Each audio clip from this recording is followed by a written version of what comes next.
Hey everyone, how y'all doing? I hope you're all in great health today and full of peace. As always, we're going to dive into a gut-wrenching story that is sure to stir your emotions, test your patience, and maybe even get you heated. This is the story of a wife who made an enormous sacrifice only to be repaid with the ultimate betrayal. Picture this. For 5 long years, this wife worked relentlessly to pay for her husband's entire medical school education until he graduated. But what did she get on graduation day? Instead of a thank you, she received divorce papers. Her husband told her arrogantly, "We are no longer on the same level. I am ashamed to have such an ordinary wife." After the divorce, the wife vanished without a trace. However, 1 year later, her ex-husband, now a doctor, panicked and searched for her desperately. What had happened to him? Well, before we dig deep into this story, I always ask you to keep supporting the Griot's Stories channel. If you haven't yet, make sure you hit the like button. And so you don't miss any of our most exciting and recent narratives, subscribe and activate the notification bell while you wait. How about a quick roll call? I'd love to know where you're watching from. Please write your name, your city, and the word present in the comments below. Thank you all so much. All right, without further ado, let's dive right into the story. That morning, thunderous applause echoed through the grand auditorium of the Morehouse School of Medicine. Among the joyful families, Amara Nima sat with overwhelming emotion. She subtly dabbed at the corners of her moist eyes to keep the tears from falling. She looked toward the stage. There, her husband, Keon Sterling, stood tall, dressed in his cap and gown, holding the medical degree he had just received from the dean. 5 years. 5 years of waiting, sacrifice, and unimaginable hardship had finally paid off. Amara smiled. It was a genuine smile, one that felt a little stiff from the years of fatigue. She looked down at her own slightly rough hands, hands that hadn't known the luxury of a manicure in the last 5 years. These hands had been busy kneading dough to bake pastries for local coffee shops before dawn and typing up reports late at night at the office. They were the same hands that massaged Keon's back when he complained of exhaustion after long nights studying. Amara had taken on 2 jobs. She had sold her great-grandma's inherited jewelry and suppressed all her own desires, all for one single dream, to see Keon in a white coat. Beside her, Keon's mother, her mother-in-law Zola Sterling, wore the proudest expression. "My Keon is finally a great doctor," Mrs. Sterling exclaimed to a guest sitting next to her, soaking up the congratulations. Mrs. Sterling looked elegant in a designer suit and an impeccably swept-up hairdo. She glanced sideways at Amara, who wore a simple dress. For a long time, Mrs. Sterling hadn't hidden her dislike for Amara, who came from a humble background and, in her opinion, wasn't up to the standard of her brilliant Keon. But Amara didn't care. Keon's love was enough for her. The graduation ceremony ended. Keon approached them with a broad smile, but that smile was directed mainly at Mrs. Sterling. He embraced his mother tightly. "I did it, Mom," he said. "Of course, son. Mama always knew you were exceptional," Mrs. Sterling replied, patting his back. Amara stepped closer to hug her husband. "Congratulations, darling." Keon accepted Amara's embrace with a certain stiffness. He quickly let go of her. "Yeah, thanks. We're having dinner tonight at that new high-end spot that just opened. I made a reservation. Let's celebrate," Keon said, but his eyes didn't meet Amara's. Amara's heart felt a little hurt by the coldness, but she tried to understand. Perhaps Keon was tired or just overwhelmed with emotion. "Sure, sweetheart. Whatever you want," Amara replied softly. That night, the 3 sat in an upscale restaurant overlooking the dazzling Atlanta night skyline. Amara felt a bit out of place. It was the most expensive venue she had ever been to. She saw Keon, who had changed into an expensive-looking designer shirt, sitting with overwhelming confidence. Mrs. Sterling couldn't stop taking pictures of Keon to post on her social media. "Honey, all our effort is finally over. Now we can start a new life," Amara said, trying to initiate a warm conversation. Hearing that, Mrs. Sterling snickered. Kian's effort, you mean, Amara? My son is a hard worker. He's a doctor now. Of course, his life will be new. He deserves the best. Amara fell silent at the sarcastic comment. She waited for her husband to defend her, to say it had been a joint effort, but Kian said nothing, busy examining the menu. After ordering the food, there was a brief silence. Kian cleared his throat and looked at Amara. This time, his gaze was difficult to interpret. Cold, expressionless, with something strange about it. Amara, I have to tell you something, Kian said. Yes, sweetheart, Amara replied, looking at him expectantly. Kian reached into his new leather briefcase and pulled out a thick brown envelope, placing it on the table right in front of Amara. Amara frowned. What is this, honey? A job offer from the hospital? Mrs. Sterling, sitting next to Kian, smiled smugly. That smile gave Amara a sudden bad premonition. Kian slightly shook his head. No, open it. Amara's hands trembled a little as she took the envelope. She slowly opened it. Her eyes read the first lines of an official document. Her heart seemed to stop. The luxurious restaurant seemed to stop spinning. The clinking of cutlery from other tables seemed to vanish. There, clearly written, was Petition for Dissolution of Marriage. Amara looked up and stared at Kian in confusion. Her lips trembled. Kian, this is a joke, right? What kind of joke is this? Today is your graduation. Kian sighed deeply. His face hardened. It was as if the mask of happiness he had worn all day had fallen off. I'm serious, Amara. We can't be together anymore. But why? What did I do wrong, honey? For 5 years Amara's voice broke. Precisely because of that, Kian interrupted sharply. 5 years have been enough. I'm a doctor now. I have a bright future. I need a partner who is on my level, someone I can take to important gatherings, someone who fits my social status. Kian looked Amara up and down, evaluating her simple dress, her tired, makeup-free face.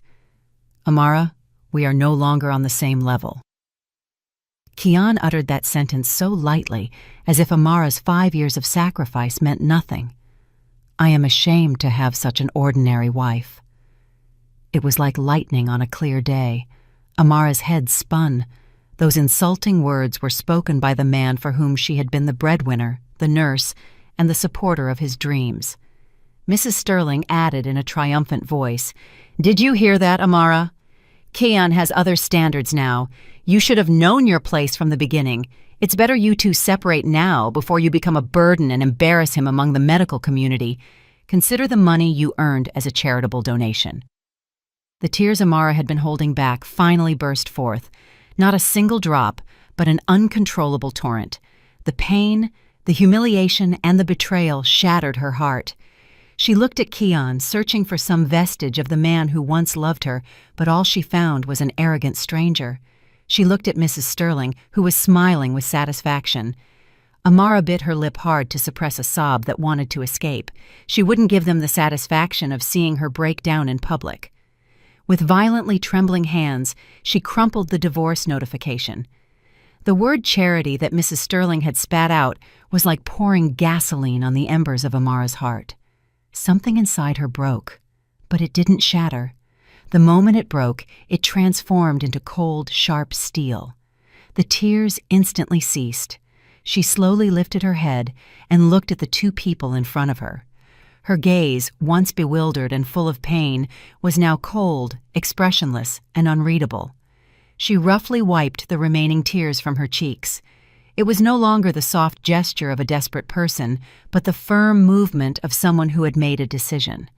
Kian and Mrs. Sterling were slightly surprised by the sudden change. They expected Amara to cry, beg, or faint, but instead, Amara kept a terrifying silence. Enough!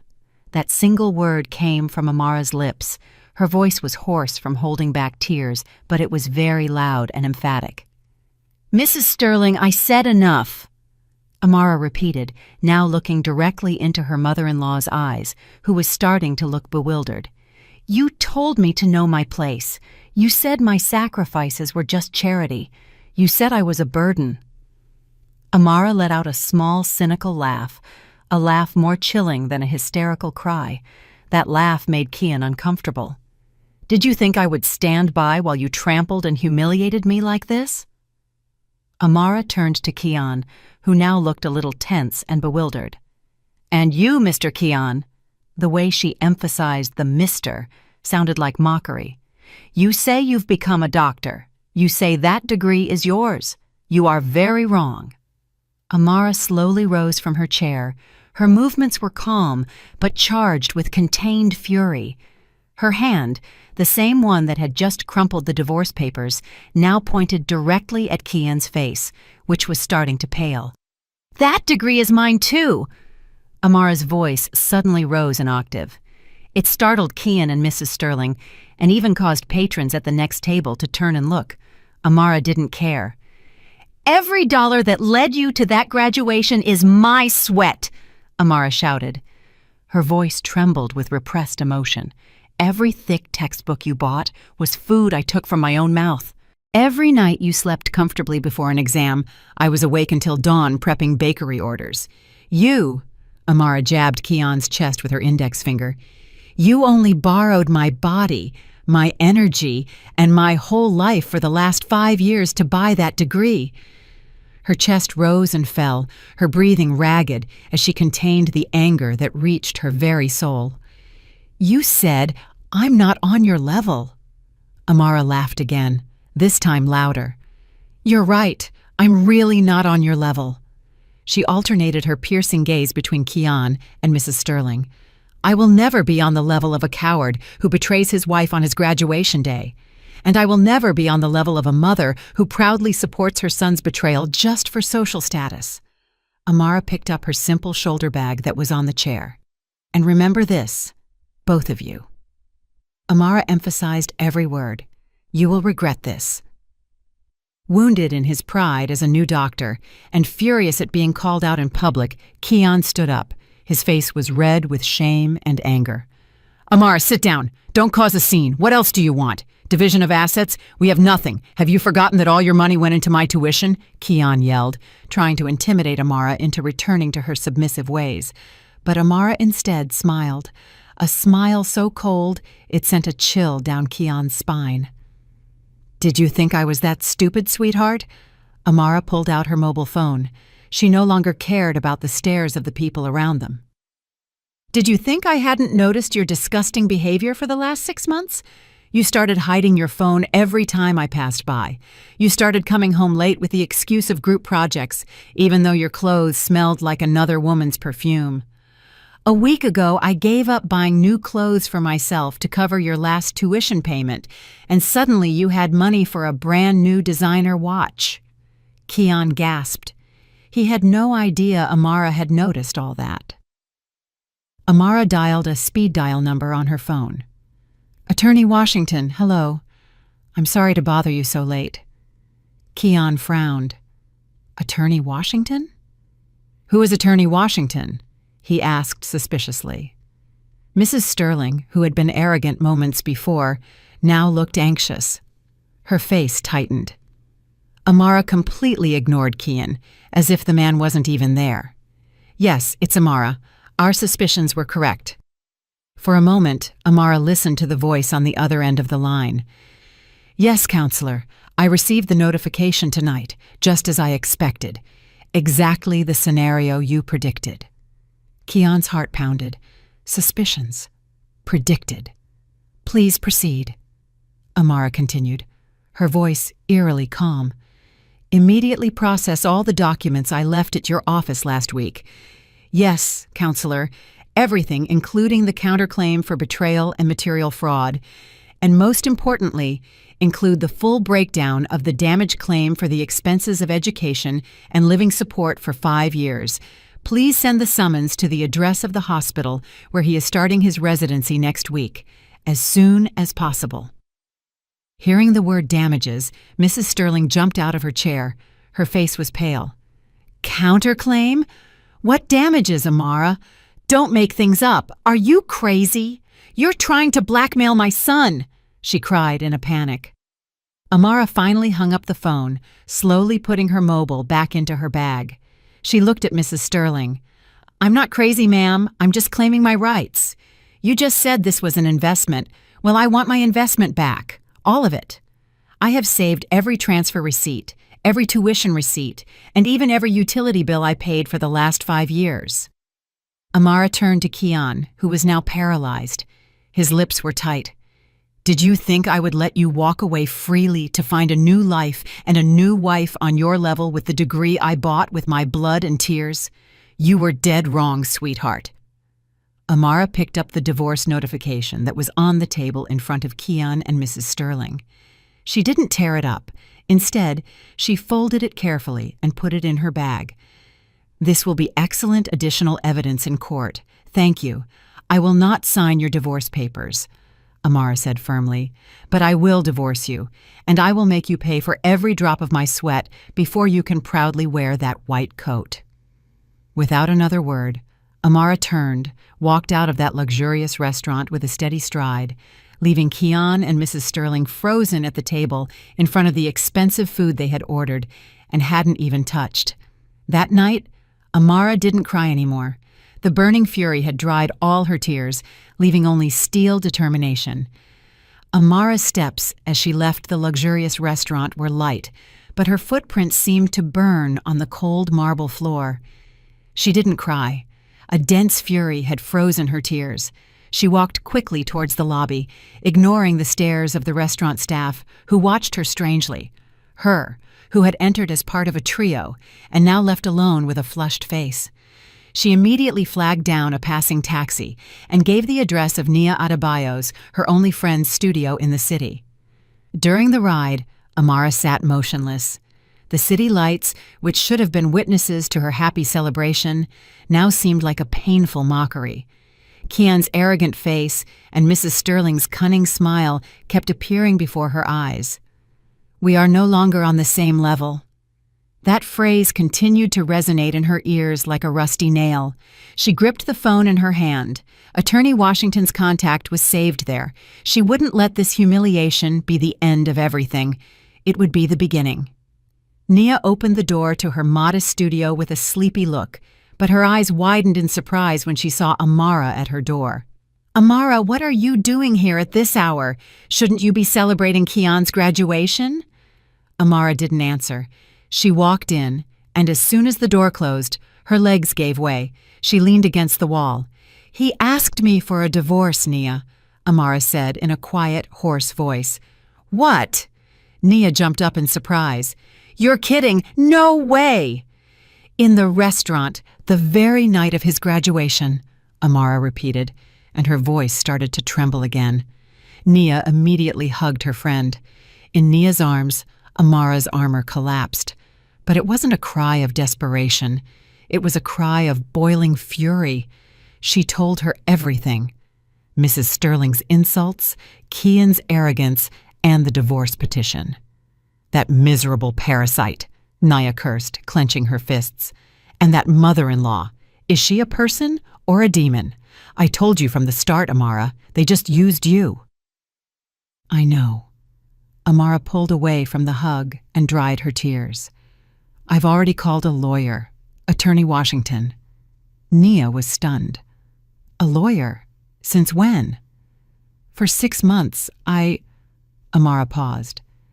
"Since I realized Kian was starting to change. Since I found evidence he was transferring money to another account behind my back.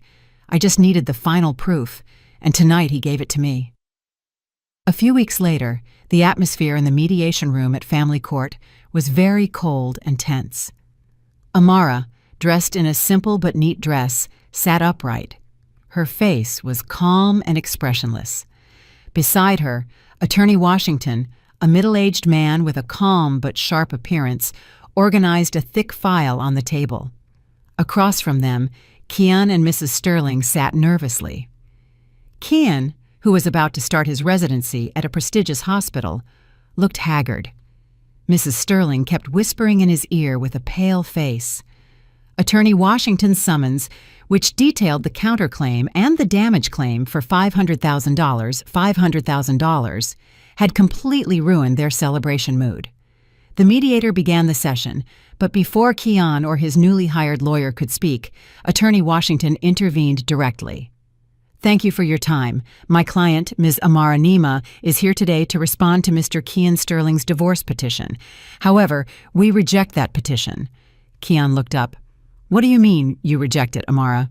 We reject it," Attorney Washington interrupted firmly, "because it will be my client who files the divorce petition, and we have already filed it." Attorney Washington handed a stack of papers to the mediator, a divorce petition based on betrayal, material fraud, and psychological abuse. "That's slander!"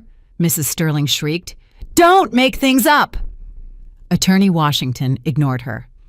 "And we are also attaching a claim for damages for all the educational and living expenses my client covered for 5 years to finance Mr. Sterling's medical studies." Attorney Washington opened the thick file in front of him. "Attached here is all the detailed evidence, from the biannual tuition transfers, the receipts for book and lab material purchases, the rent payment stubs for their apartment, down to a breakdown of the daily food expenses my client wired to Mr. Sterling's account. The total amounts to $500,000. $500,000. Keon gasped, and his face instantly turned pale. $500,000 was an astronomical sum. His starting salary as a resident wouldn't even reach a tenth of that amount in a year. Mrs. Sterling was breathless. The lawyer they had hired could only swallow hard upon seeing the impeccable stack of evidence. This is blackmail," Keon said in a voice that was a mixture of anger and fear. That was a wife's duty. Amara, are you crazy?" Amara, who had remained silent all this time, finally spoke. She looked directly at Keon. "The duty of a wife you said wasn't on your level? The duty of a wife you were ashamed of? The duty of a wife you abandoned on your graduation day?" Amara asked. Her voice was flat, but sharp. "I'm not crazy, Keon. I'm just collecting what is mine." And suffocating silence fell. Keon and Mrs. Sterling knew they couldn't present any defense against that stack of evidence. It was then that Amara gave Attorney Washington a small signal. Attorney Washington nodded. The next words from Attorney Washington put Keon and Mrs. Sterling back on edge. "My client is a person of great heart. She does not wish to prolong this matter further." Amara looked at Keon. "I will withdraw the damage claim of $500,000. $500,000. Keon and Mrs. Sterling opened their mouths, unable to believe what they were hearing. "With some conditions," Amara quickly added. "First, you will accept my divorce petition. The cause must be clearly recorded. Betrayal and abandonment. I want my honor back. Second, there will be no asset claim. I will not take anything from that house, and you cannot demand anything from me, ever. We are at peace. Third, you both will sign an agreement that you will never again bother me or my family. Fourth, all of this closes today, with no appeals or postponements." Keon looked at Mrs. Sterling. Mrs. Sterling, half terrified at the idea of having to sell her house to pay a debt of $500,000, immediately nodded in panic. Agreed. Sign quickly, Keon," she whispered. Pride was nothing compared to such a huge debt. Keon, his hands shaking from a mixture of shame and relief, signed the agreement. The divorce process was very fast. The judge's gavel fell. Amara was officially free. She left the courthouse without looking back, leaving Keon slumped powerlessly and Mrs. Sterling crying tears of relief. That afternoon, Amara finished packing her last belongings into an old suitcase in Nia's studio. She had sold the rest of her jewelry and had gathered enough money to start a new life. "Amara, that $500,000 was yours. You could have bought a new apartment with that money," Nia said, still unable to understand. Amara closed the suitcase. "I don't want it, Nia. If I accept that money, I'll always be tied to the resentment. It's dirty money, money full of humiliation. I consider that I paid $500,000 for a very expensive life lesson, and I don't want to repeat it. So, where will you go?" Amara smiled. It was the first truly sincere smile in weeks. I want to continue with my dream, the one I put on hold. I want to go back to college. I want to write. I still have a brain, Nia. I still have ambition. Amara took Nia by the shoulders. I promise you, I will leave this city. I will disappear from Kian and his mother's life. I will use all my intangible capital, all this pain, to build something truly great. Someday they will hear my name again, and then they will realize who really wasn't on whose level. Amara hugged Nia tightly. Take care, Nia, and don't tell anyone where I am. Of course, Amara. Chase your dreams. Make them regret it. That night, Amara headed to the bus station. She deliberately chose a distant small town, a place where no one knew her. As the bus began to pull away from the dazzling city that had caused her so much pain, Amara looked out the window. She didn't cry. She only felt immense relief. She vanished with one suitcase, a pile of uncollected sacrifices, and a great promise to herself. 1 year had passed. Time flowed uncompromisingly, changing destinies and turning the wheel of life.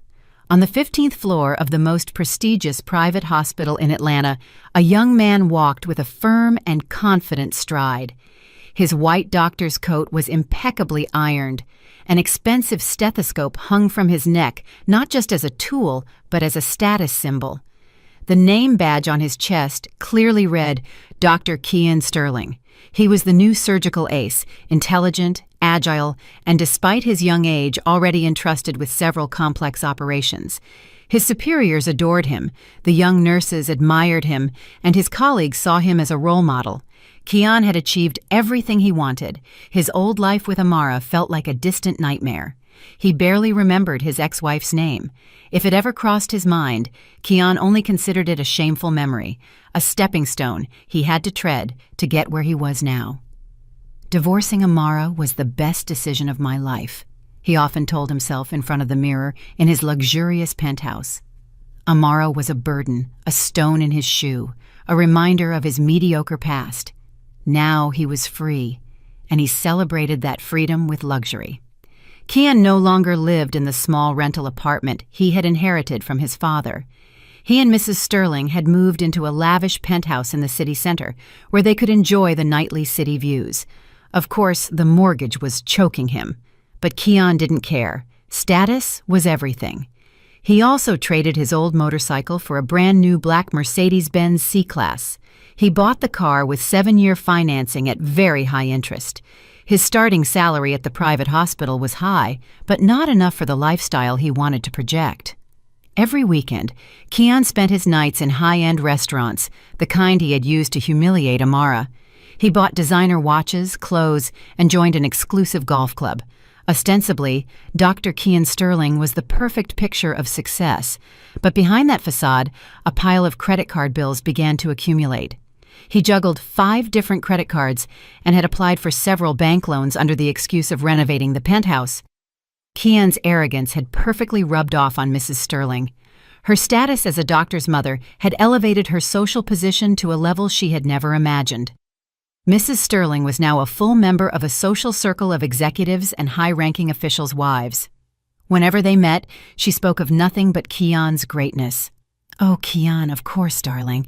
He keeps having important surgeries. He didn't get home until 3 in the morning last night, she said one afternoon, while stirring expensive tea in a luxury hotel lobby.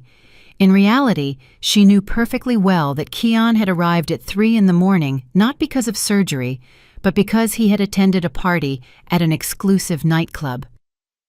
Poor me, but what can you do? It's the calling of a noble profession. That boy is so dedicated. The new penthouse, you say, darling? Mrs. Sterling continued as if answering a question. Oh, well, it's modest. 3 bedrooms with a city view. Kian insisted his mother move in. He said she had to be comfortable in her old age. He's such a good son. Mrs. Sterling constantly pressured Kian to find a new partner quickly. Kian, you're a top doctor now. Don't make the wrong choice with your wife again. Look for someone on your level. Professor Evans' daughter is beautiful and graduated from an Ivy League school. Or how about Sarah, the daughter of the hospital director next door? Remember, marriage is now a social investment for your career. She lectured Kian almost daily. Kian simply nodded, enjoying his new status as the most coveted bachelor. The days passed in a cycle of ostentation and debt. Then one afternoon, while Kian presided over an evaluation meeting with younger doctors, something happened. He was speaking with authority, pointing at the presentation screen, when he suddenly felt dizzy. His vision blurred for a second, and he had to grab the edge of the table to keep from stumbling. "Dr. Sterling, are you all right?" asked a junior doctor when he saw his superior's face suddenly turn pale. Kian instantly straightened up. He cleared his throat. "I'm fine, just a little tired. Too many surgeries," he replied brusquely. "Let's continue." He ignored the strange throbbing he felt in his temples.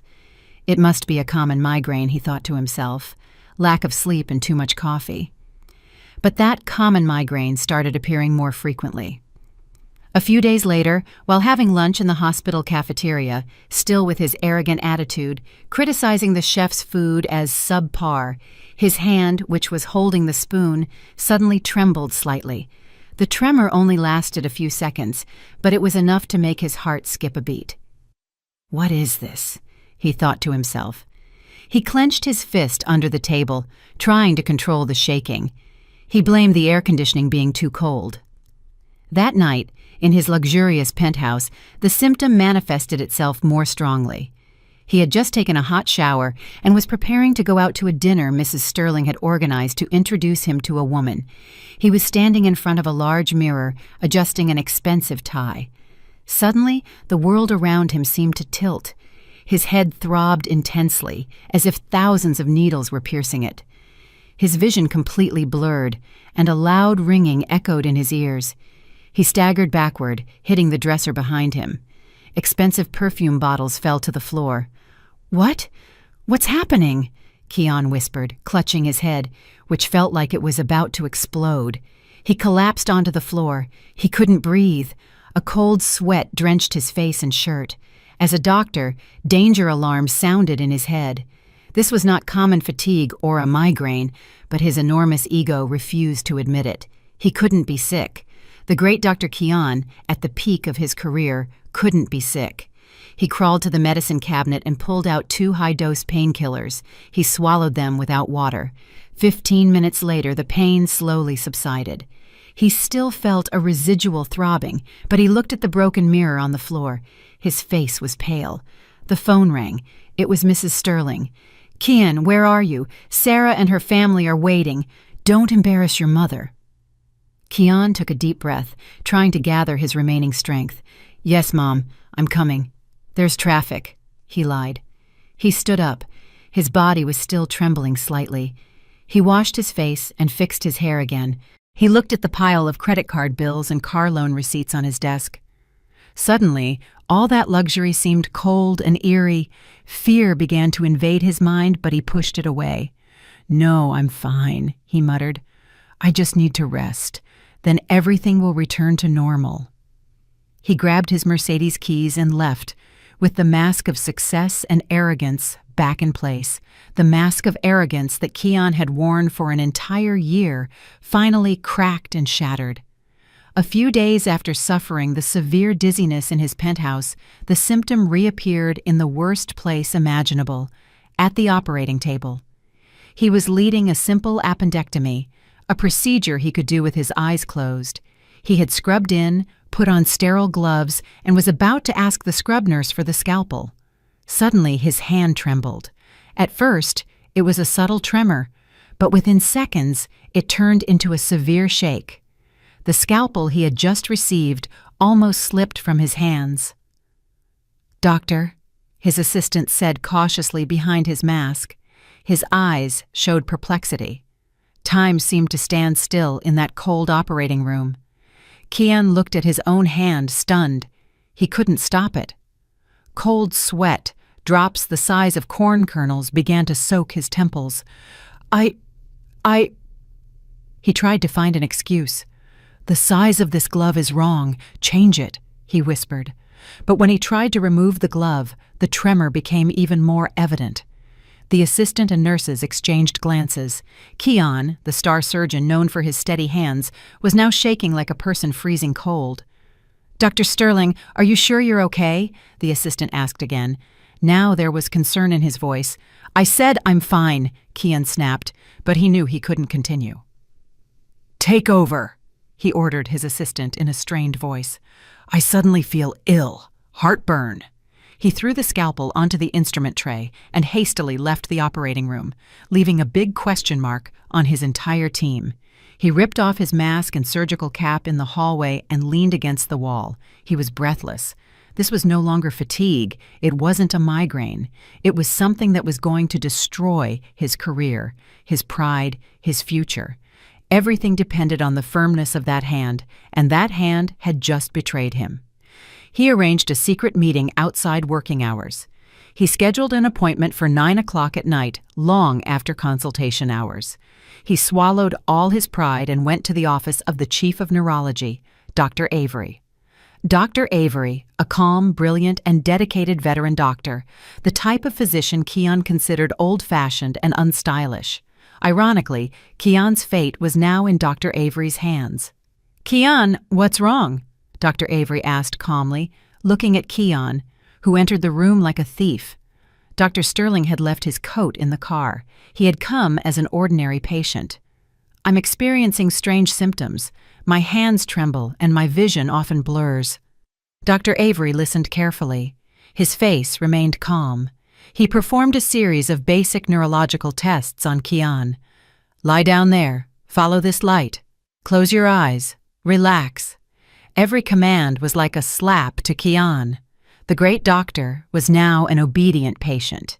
After the physical examination, Dr. Avery looked at him seriously.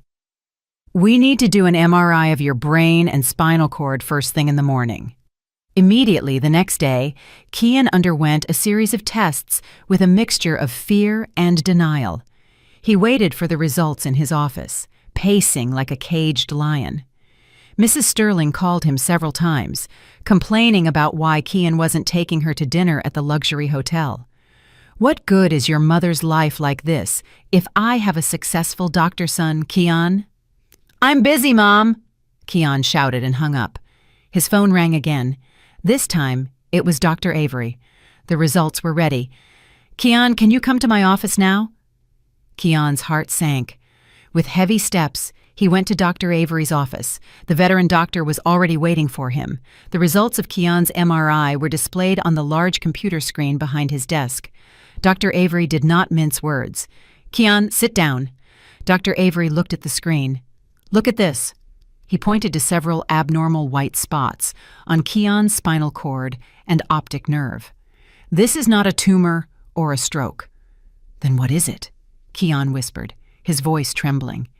It's a rare, very aggressive autoimmune disease. The rumors spread faster than a hospital infection. Dr. Sterling shook during an operation. He almost dropped the scalpel. He canceled 3 major scheduled surgeries. Kian locked himself in his office, rejecting all calls. His pride was shattered. He knew he couldn't keep ignoring it. He had to find out what was going on, but he was too embarrassed to be examined by his colleagues. However, the fear of losing everything was greater than his shame. The treatment here will only slow the progression, Kian. It won't stop or reverse the damage that has already occurred. Given that your profession is a surgeon, we need a radical solution. Which one? What is the solution? Tell me. A hematopoietic stem cell transplant will reset your immune system. It's your only hope of being able to hold a scalpel again. A small hope lit up in Kian. Okay, let's do it. When can we schedule it? Dr. Avery sighed deeply. This is the hardest part. That procedure is not available here in the United States for this type of aggressive autoimmune disease. It must be done abroad, like in Singapore or Germany. Kian's heart pounded again. The cost? How much does it cost? Dr. Avery looked at Kian with compassion. The approximate estimate for the entire procedure, medical stay, and initial recovery is about $1.8 million. $1.8 million. $1.8 million. That figure hit Kian in the solar plexus like an invisible hammer. He gasped. $1.8 million. He didn't even have $15,000 in his account. All his salary went to paying the Mercedes payments, the mortgage on the luxury penthouse, Mrs. Sterling's credit cards, and his fake lifestyle. "And my insurance?" Keon whispered, hoping for a miracle. Dr. Avery opened another folder. "Your work insurance. We only cover registered serious illnesses. Yours falls into the rare category, and the HSCT procedure for autoimmune diseases is still considered experimental by many insurance companies. Maximum coverage will be for the diagnosis and initial treatment costs here, maybe about $150,000, no more." Keon shook his head. "Impossible, it can't be. $1.8 million. He laughed, a dry laugh that sounded like a cry. Dr. Keon, the surgical ace who had insulted his wife for not being on his level, was now here, completely broke, and with a diagnosis of a rare disease that threatened to leave him blind and paralyzed. Keon staggered out of Dr. Avery's office. He arrived at his penthouse. Mrs. Sterling was watching television in the luxurious living room. "Keon, you're finally here. Mom ordered an expensive dinner on your credit card. Let's eat." Keon looked at his mother with empty eyes. "I'm sick, Mom," he whispered. "With what? A cold? I told you." "It's not a cold," Keon shouted. His voice cracked. "I'm seriously ill. I need surgery abroad. It costs $1.8 million. The spoon Mrs. Sterling was holding fell onto her expensive porcelain plate. $1.8 million? That's a joke, Keon. Where are we going to get the money? We just paid the down payment on your new car. "It's not a joke, Mom," Keon yelled. Panic finally completely took hold of him. "I could go blind. I could be paralyzed. My career is over and we don't have any money. We have nothing. We're ruined, Mom. Ruined."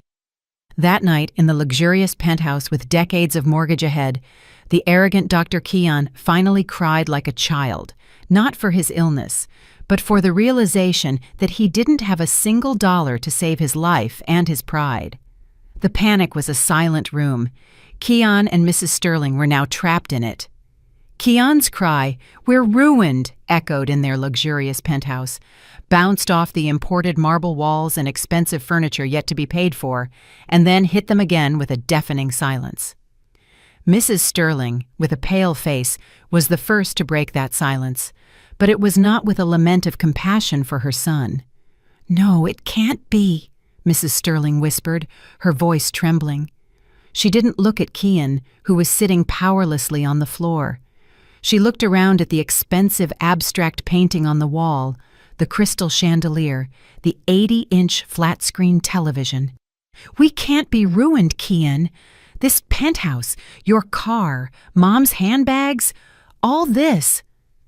Keon laughed, a dry laugh that sounded like the moan of a dying man. "That's the problem, Mom. All this is an illusion." He stood up and kicked the glass coffee table in front of him, which slid screeching to the side. "This penthouse is a 20-year mortgage, Mom. We've barely paid 10 installments. Its value right now is much less than the capital we owe the bank. If we sell it, we'll still owe hundreds of thousands of dollars. And the Mercedes you boasted about in your social circle, Mom?" Mrs. Sterling still tried to deny it. "That car—" Keon rubbed his face roughly. "It's a 7-year loan, Mom. 7 years. The interest is choking us. If we sell it now, we won't have enough to pay the remaining debt. We have nothing, only debt. Debt everywhere." Mrs. Sterling gasped. She thought of the designer handbags she had accumulated in her closet. Her heart sank. Almost half were high-quality knockoffs she had bought to keep looking good in her social circle without having to keep using Keon's credit cards. They were truly living a lie. "So what do we do? $1.8 million. Mrs. Sterling finally slumped powerlessly onto the expensive sofa. "My friends, those in the social circle, Mrs. Jenkins, the bank director's wife, Mrs. Washington, the construction magnate's wife, surely they can help. They won't let their friends suffer." That vain hope burned for a moment. Mrs. Sterling picked up her phone with trembling hands. She called Mrs. Jenkins. A cheerful voice answered. "Hello, Zola. What's up at this hour?" "Darling, darling, please help me. Help me."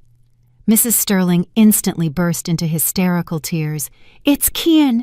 Kian is very sick, darling. He needs a $1.8 million surgery. Please, darling, lend me some money." There was a brief silence on the other end of the line, and that cheerful voice instantly disappeared. $1.8 million?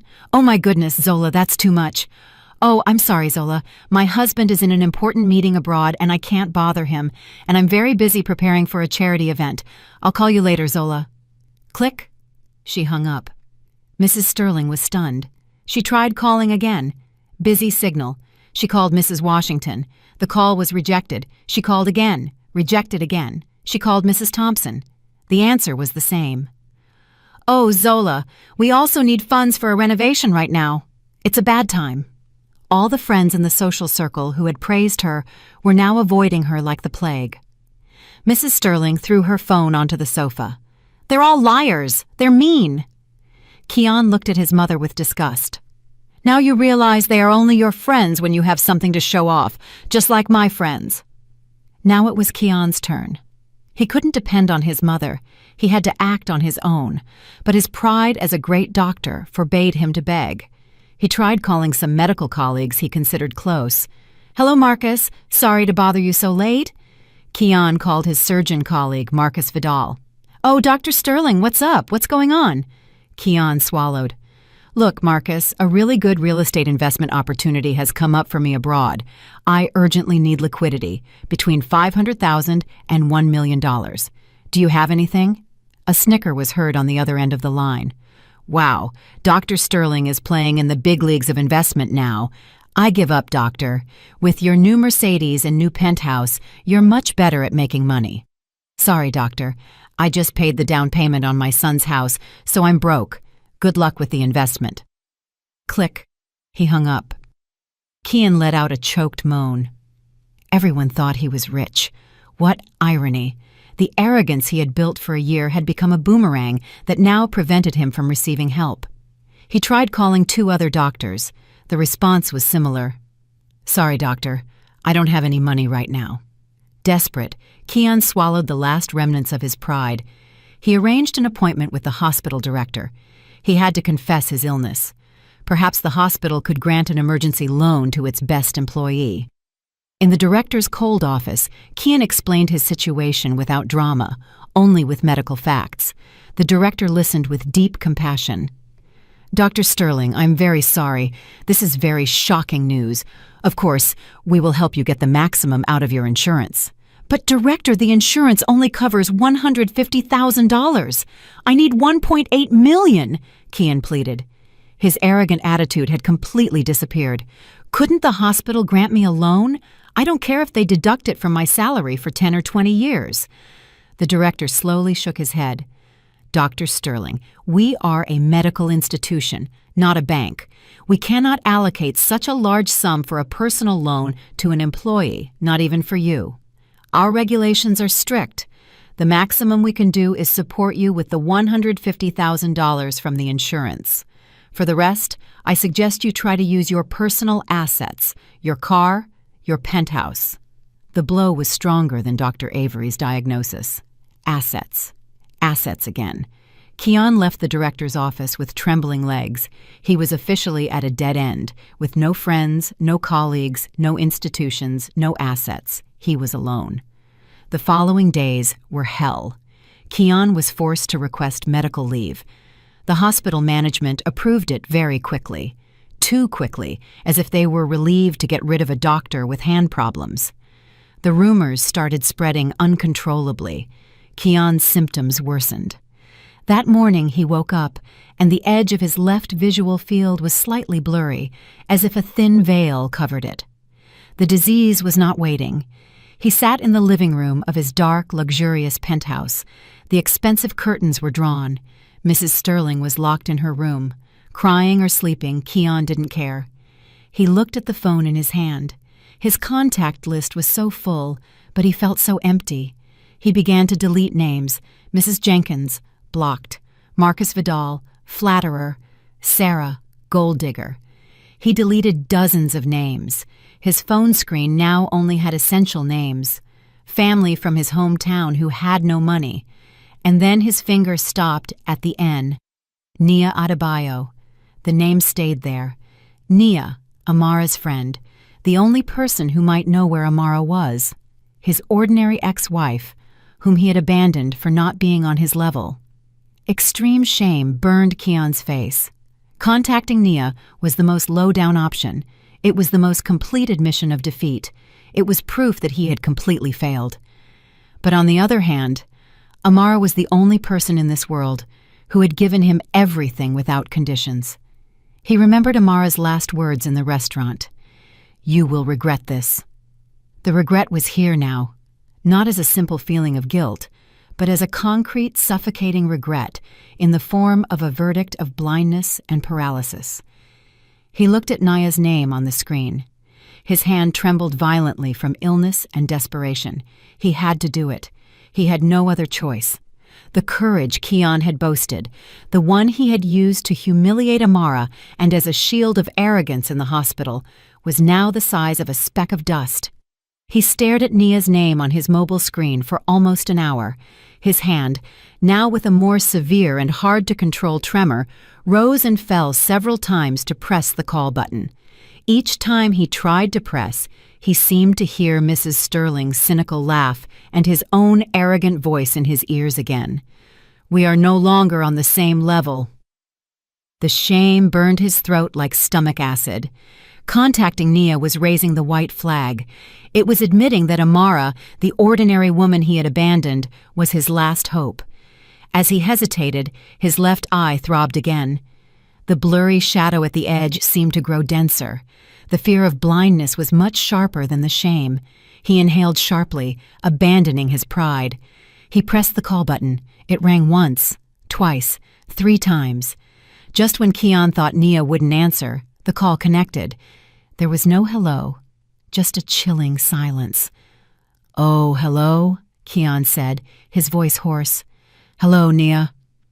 A sarcastic sigh was heard on the other end of the line. Well, the respected Dr. Sterling. You still had my number saved." Nia's voice was so cutting and full of hatred that it further undermined Keon's courage. "Nia, I'm sorry to bother you so late." "You're sorry?" Nia laughed, a very unkind laugh.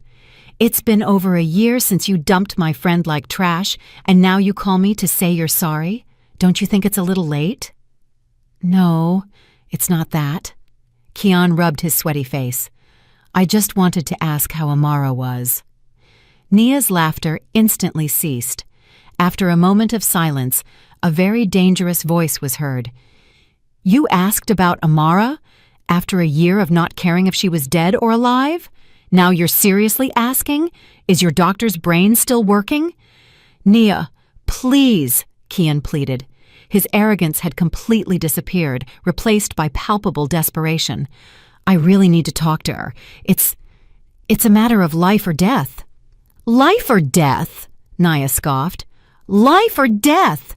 What's wrong with you? Did you run out of money? Do you want to ask her to fund another specialization for you? Or wait, I know, oh, you're sick. Karma came for you, Keon." Nia's accurate guess was like a slap in the face.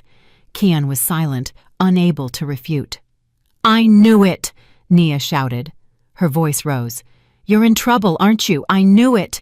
You and your mother are parasites. You thought Amara was an ATM you could go to every time you needed cash.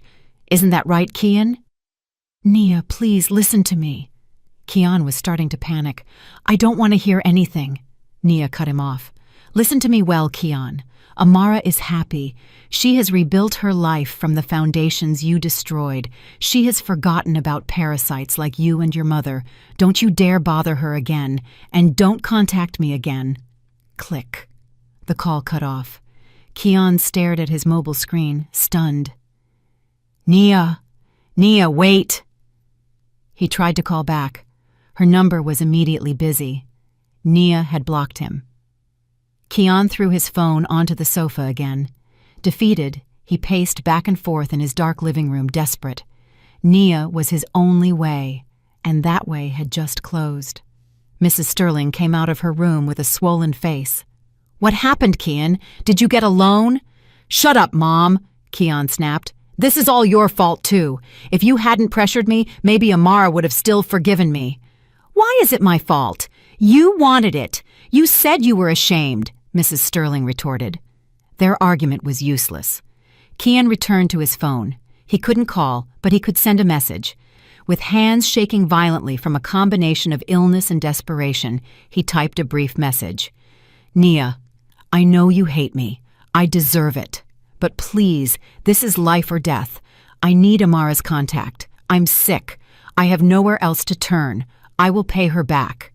Please, last chance." He stared at the screen for a long time, his hope faded. Nia really didn't care. Of course. Why would she care? Keon threw his phone again. It was over. His life was over. But an hour later, a message notification sounded. It was from Nia. Keon's heart pounded. He rushed to open it. It wasn't an address or Amara's phone number. It was just a cold response. "Do you think Amara is still the old one? The ordinary Amara you could trample on whenever you wanted? Do you think she'll hear you're sick and cry with pity? How funny." Keon slumped. Nia was just mocking him, but underneath that, there was another message. "The Amara of now is too busy running her new foundation to remember the trash of the past. If you really need help, look for it yourself. Don't be a coward." The message ended there, but Keon was fixated on one word. Foundation. What foundation? Amara had a foundation. That ordinary Amara. Were Nia's words a trap or just another taunt? With trembling hands, he rushed to the laptop that was on the table. With his blurry left eye, he had to bring his face close to the screen. He opened a search engine. What should he type? Nima Foundation. He typed it. The first result froze him. It wasn't a social media account or a personal blog. It was a professional website, the Nima Foundation. Keon's heart seemed to stop. He clicked the link. A very sleek and professional homepage opened. On the front page was a photo of a woman. It was Amara. But it wasn't the Amara he knew. The Amara in the photo wore a well-fitted dark blue suit jacket. Her hair was cut into a neat, elegant bob. She was standing in front of a modern building, smiling slightly at the camera. Her smile was no longer the soft smile of a submissive wife. It was the smile of a leader, dignified, confident, and cold. On the lobby wall of the building behind her was a large silver plaque that read, "The Nima Foundation, broadcasting good, building the future." Keon scrolled down with trembling hands. He read the section about the foundation, founded by Amara Nima, author of the autobiographical bestseller, The Debt of Dreams. The Nima Foundation is a nonprofit organization dedicated to helping those struggling to get ahead. Author of a bestseller? When had Amara written a book? He continued reading. He reached the Our Main Programs section. There were several, and his eyes fixed on the main program, the Scholars Beacon Grant. Full scholarships and emergency surgery funding for outstanding medical students from underserved backgrounds. The laptop almost fell off his lap. Keon felt a lump in his throat. This is impossible. It's a joke. It's a nightmare. His ex-wife Amara, whom he had insulted for not being on his level, was now the founder of a huge foundation dedicated specifically to funding the education and emergency surgeries of medical students. The irony was so painful, so cruel, that Keon felt nauseous. He rushed to search for news about Amara.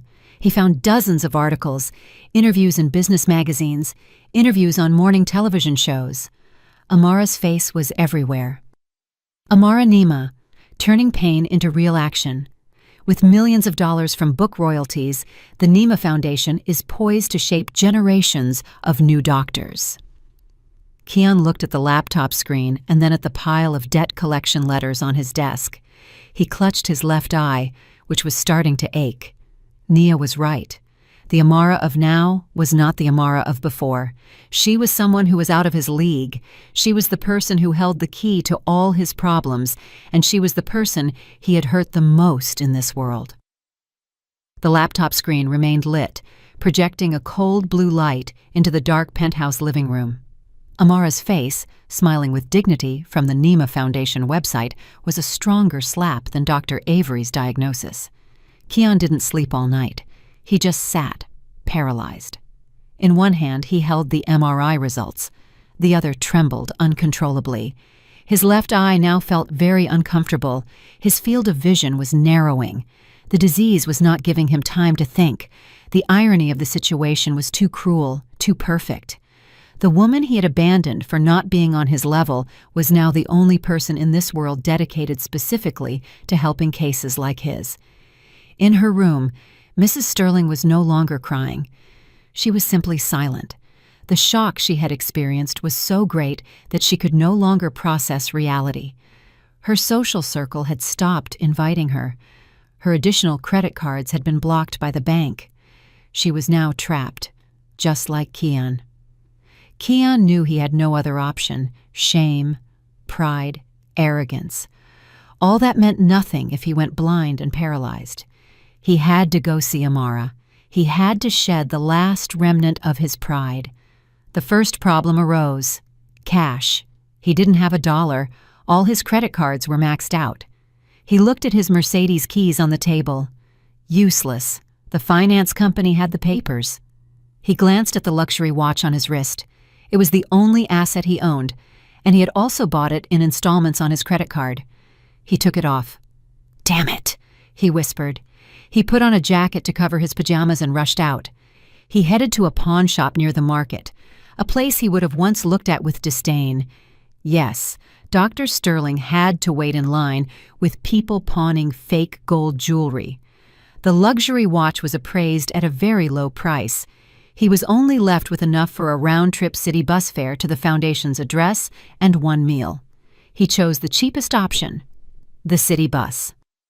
The journey to the downtown business district, where the Nema Foundation's address was located, felt like a walk to the gallows.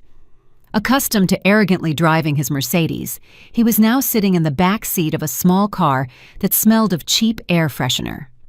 He looked out the window at the skyscrapers he once considered his playground. The car stopped in front of the lobby of a modern, imposing office building. The glass walls stood tall.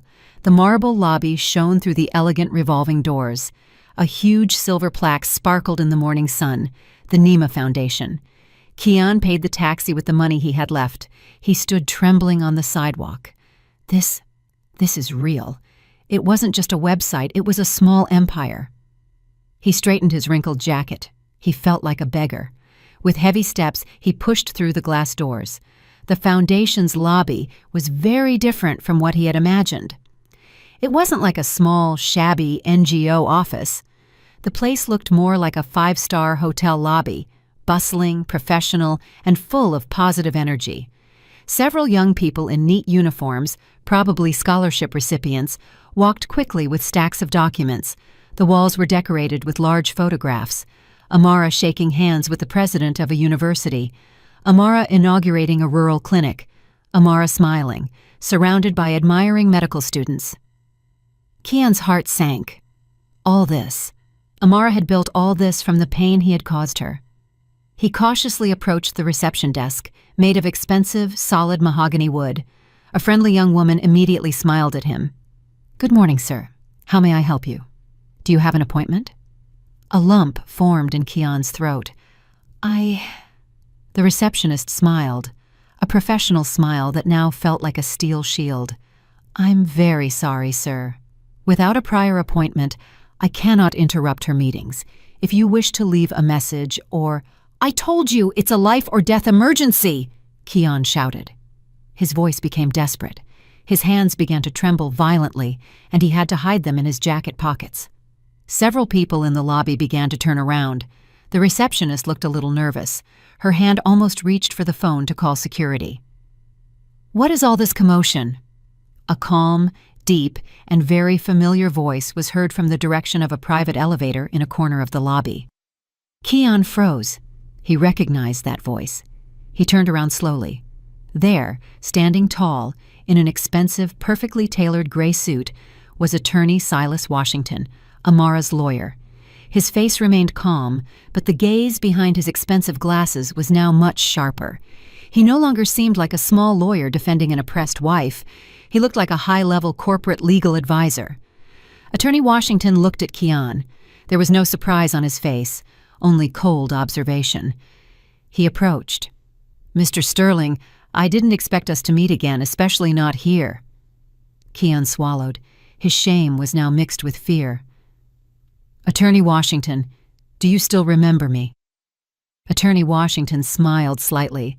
"Oh, I never forget a potential client who could have earned me $500,000, and I never forget someone who passed up that opportunity." He looked at the receptionist. "It's all right, Mina. I'll take care of this gentleman." Attorney Washington motioned for Keon to follow him to a more private area, a waiting room with comfortable leather sofas. Keon sat on the edge of a sofa, his body rigid. Attorney Washington began, sitting comfortably across from him and crossing his legs. "What brings Mr. Sterling here after more than a year? Don't tell me you've changed your mind about the $500,000 and want to pay it back, do you?" "No," Keon interrupted quickly. "It's not that. I'm sick, counselor. I'm seriously ill." "I know," Attorney Washington replied dryly. Keon gasped. "How do you know?" "Ms. Nima's friend, Miss Nia, called her last night. After receiving your text message, she told her everything about the autoimmune disease and the need for $1.8 million. Ms. Nima asked me to meet with you if you showed up here forcefully." Keon was shocked. So Nia had informed. Amara knew he would come. All this was prepared. He felt like a rat in a trap. "So, where is Amara?" Keon whispered. Hope was mixed with fear. "Is she going to help me, right?" "Yes, she still cares." Attorney Washington didn't answer, just looked at Keon with an unreadable expression. Then he reached out to the coffee table between them and picked up one of the thick, glossy brochures that were neatly stacked. It was the official brochure of the Nima Foundation. Attorney Washington said nothing, simply slid the brochure toward Keon. Keon's violently trembling hand took the brochure and opened it. On the second page, the Foundation's vision and mission were clearly detailed. And on the third page was its main program, the Scholars Beacon Grant, complete educational funding and emergency surgery expense coverage for outstanding medical students and professionals. It was all there, in black and white. Keon looked up and stared at Attorney Washington with pleading eyes. "Counselor, this program means Amara is going to help me, right?" Attorney Washington leaned back in the sofa. He looked at Keon for a long time before finally speaking in a calm, chilling voice. "It is true that Ms. Nima founded this organization to help people, but Mr. Sterling, this program has a procedure." "What procedure?" "I'll do whatever it takes." Attorney Washington smiled slightly. "Good. Then go back to the reception desk." "Why?" Keon asked, confused. "To pick up a form," Attorney Washington replied.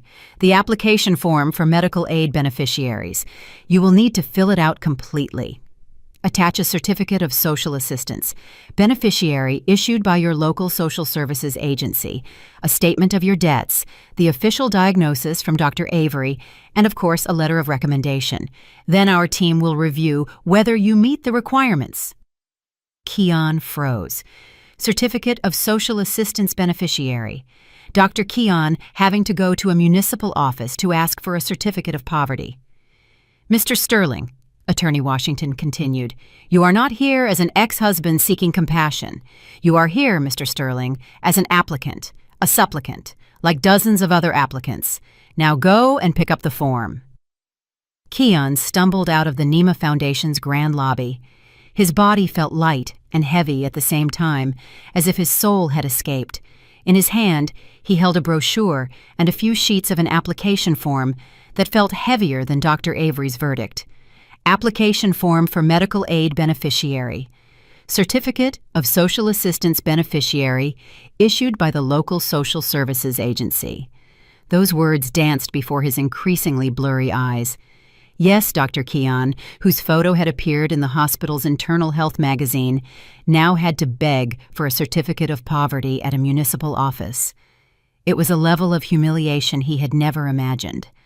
Attorney Washington didn't even escort him to the door. He let him leave alone, passing between the curious glances of the young employees who had seen him enter with the lawyer and now saw him leave with a pale face. He arrived at his penthouse, which now felt like a luxury prison. Mrs. Sterling immediately greeted him at the door. "What happened, Kian? Did you see Amara? Did she say she would help you? She still loves you, Mom. Are you sure?"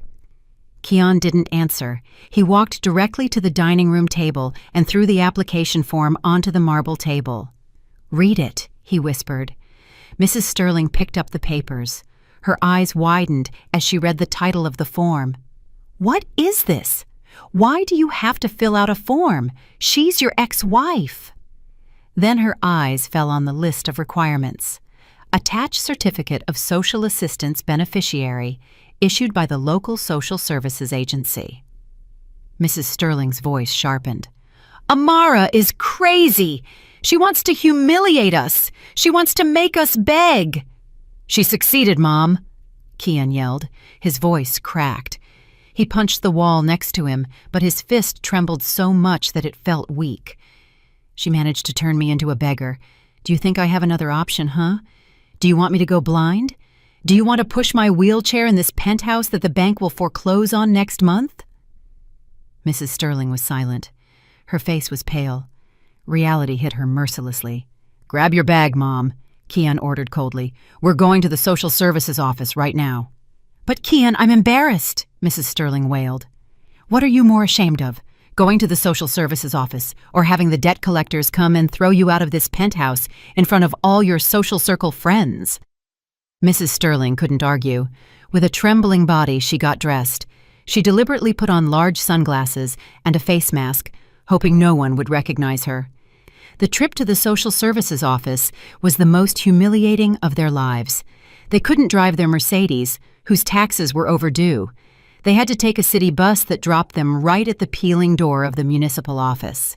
As soon as they entered, all eyes were on them.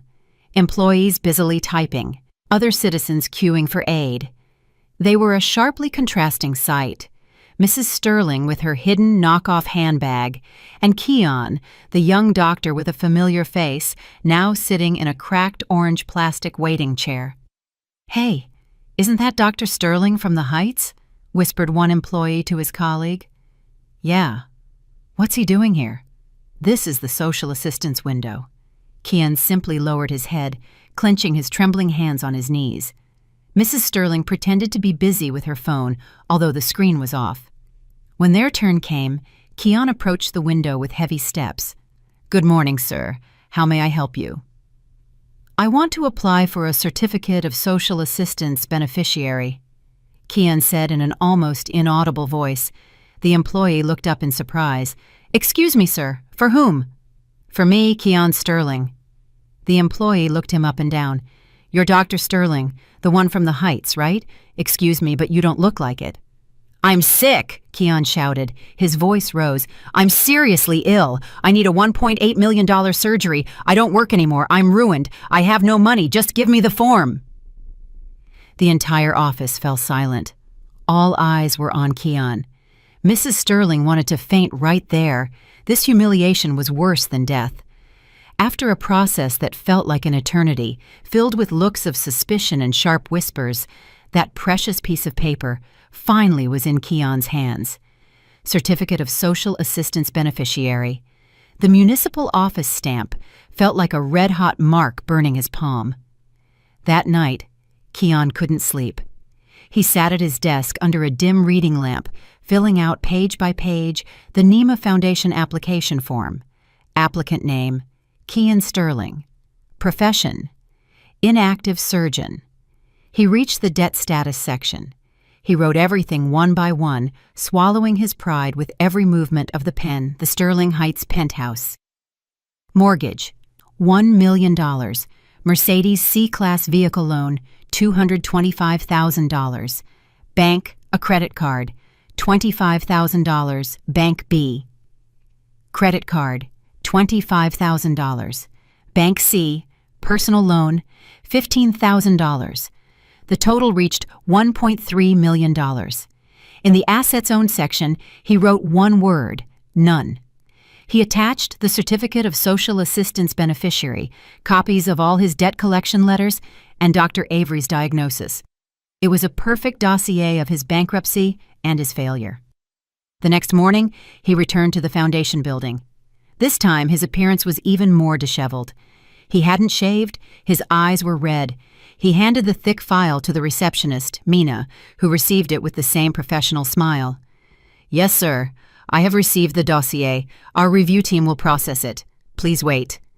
Kian waited in the lobby. 1 hour, 2, 3. He saw people passing by. He saw cheerful medical students, probably funded by Amara.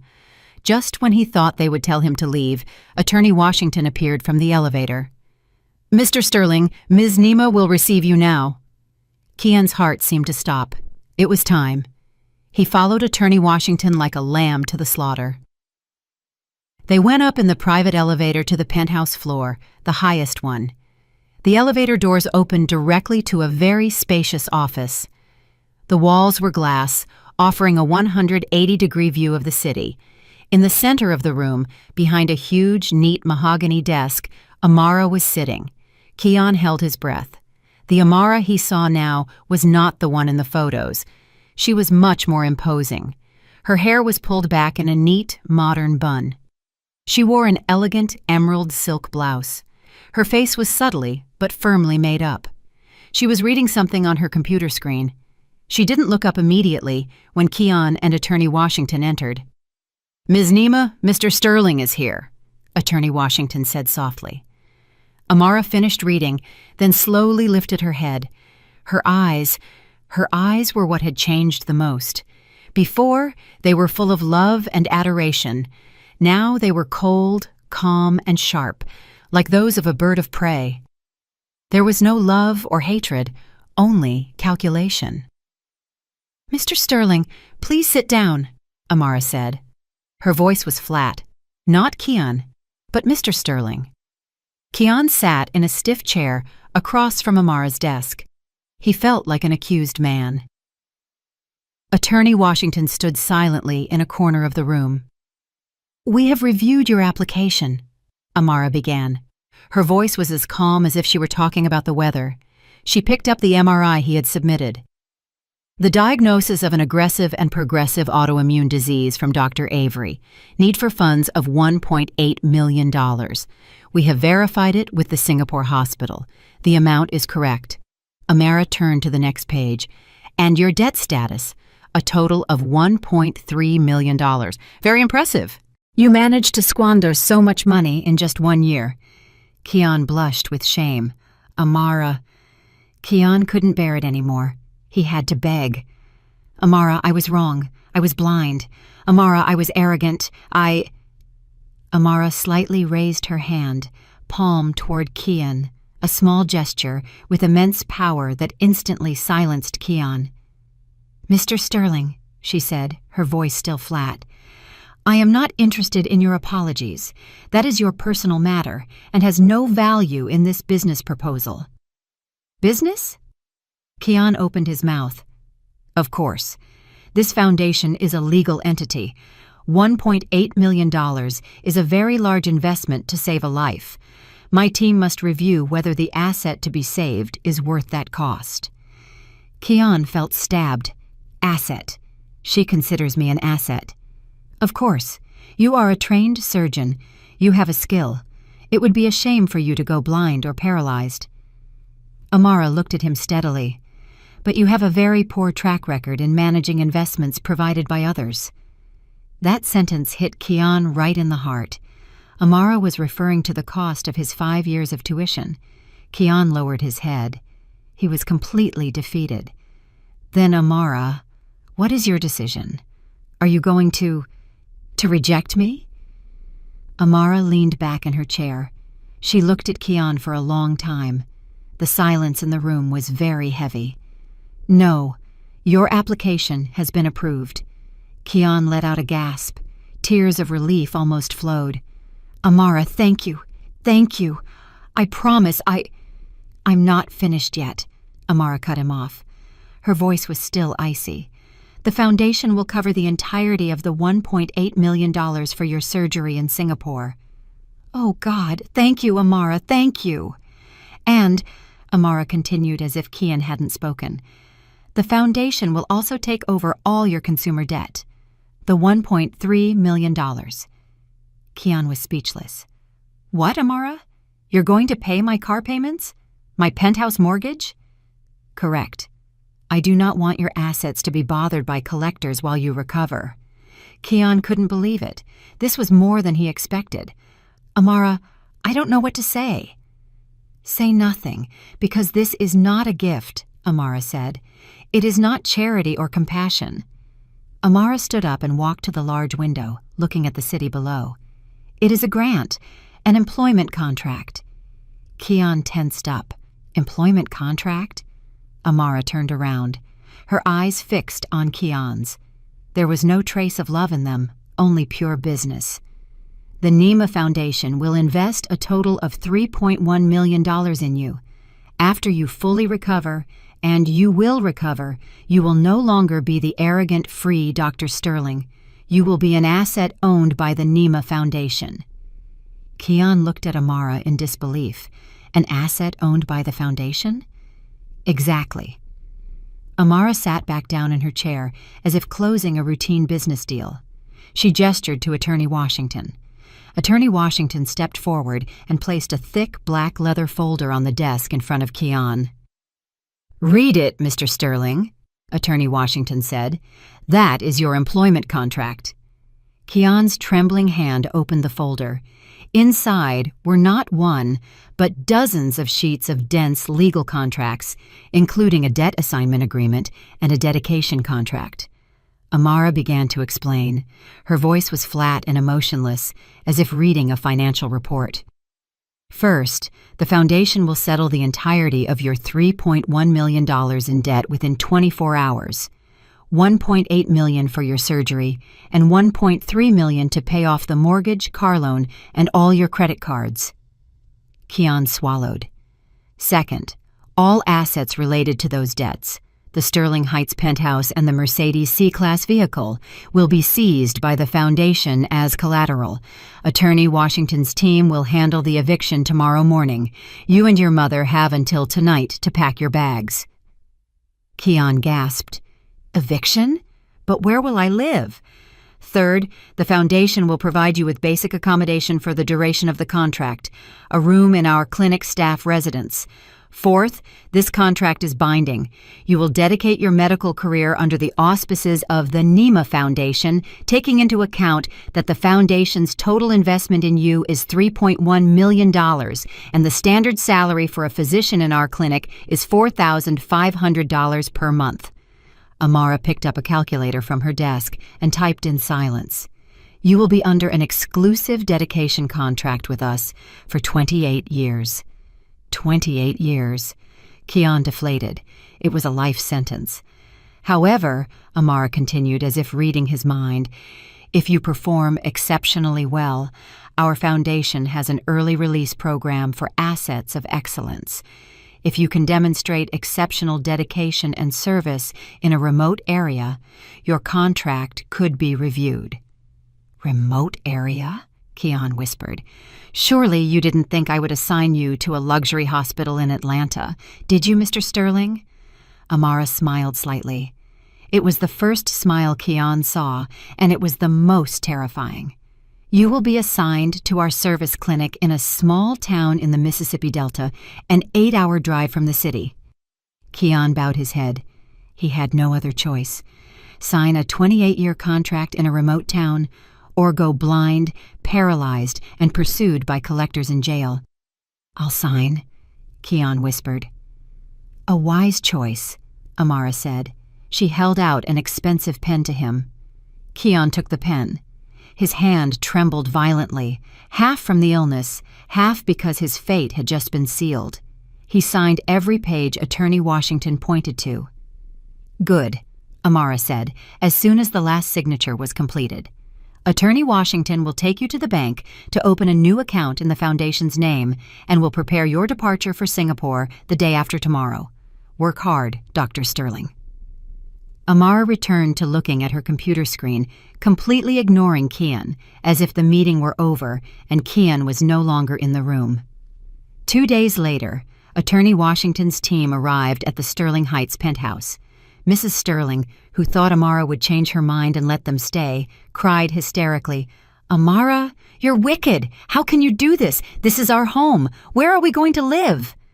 Attorney Washington simply showed a valid seizure order. "I'm sorry, ma'am. This mortgage has been paid by the foundation. According to the contract, this asset becomes the property of the foundation. You have 1 hour to collect your personal belongings." The arrogant Mrs. Sterling had to force her clothes into a suitcase while listening to the gossip of the penthouse neighbors. Kian's Mercedes was towed from the underground garage. Mrs. Sterling was taken by taxi to a small, suffocating rental apartment on the outskirts of the city, whose first 3 months of rent were paid by the foundation. After that, she would have to fend for herself. Meanwhile, Kian underwent the operation in Singapore. Everything went well. Stem cell technology managed to reset his immune system. His recovery process was long and solitary. There was no Mrs. Sterling to care for him, no colleagues to visit him, only a nurse hired by the foundation. 2 months later, Kian returned to the U.S. He was fully recovered. His hands no longer trembled. His vision was clear again, but he was no longer a free man. He was picked up at the airport by a foundation employee. He was handed a simple uniform shirt with the NEMA Foundation logo and was immediately transported to the bus station. An 8-hour journey on a hot, regular bus, and then a 2-hour motorcycle taxi ride down a dirt road. He finally arrived at the service clinic, a simple white building in the middle of a town surrounded by cotton fields. There was no air conditioning, only fans. There was no high-tech equipment, only a stethoscope, a blood pressure monitor, and basic medications. The former surgical ace, Kian, now had to treat coughs, colds, diarrhea, and assist with births using basic equipment. At first he felt furious, resentful, and humiliated. But he had no other option. Every day, he worked under the strict supervision of the clinic director. Back in Atlanta, Mrs. Sterling suffered. The money for the 3 months ran out. She was forced to sell her handbags. Yes, the same woman who had once humiliated Amara now had to work as an assistant in a restaurant, scrubbing dishes, struggling to survive. Every time she saw Amara's face on the television news as a prominent philanthropist, Mrs. Sterling could only cry in her small rental apartment with infinite regret. 6 months passed, and Kian began to get used to it. He started finding something that had been missing in his life: sincerity. He saw the patients in the town who were simply grateful for an examination. He helped a child with a broken arm using basic tools. He realized that the meaning of being a doctor was not luxury or status. One afternoon, a helicopter landed in the town field, surprising all the residents.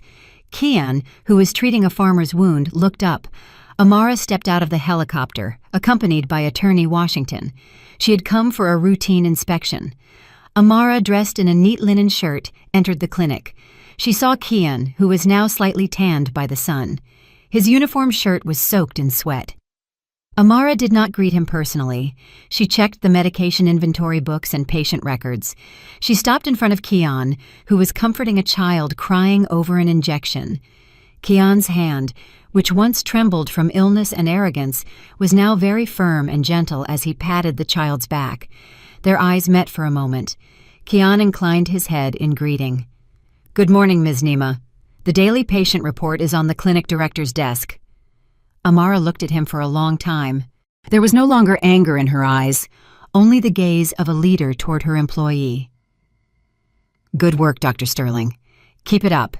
You have 27.5 years left." Amara turned around and returned to her helicopter. Kian watched as the helicopter flew away. He sighed deeply. He really wasn't on Amara's level. Amara was in the sky, and he was on the ground. Amara had won perfectly.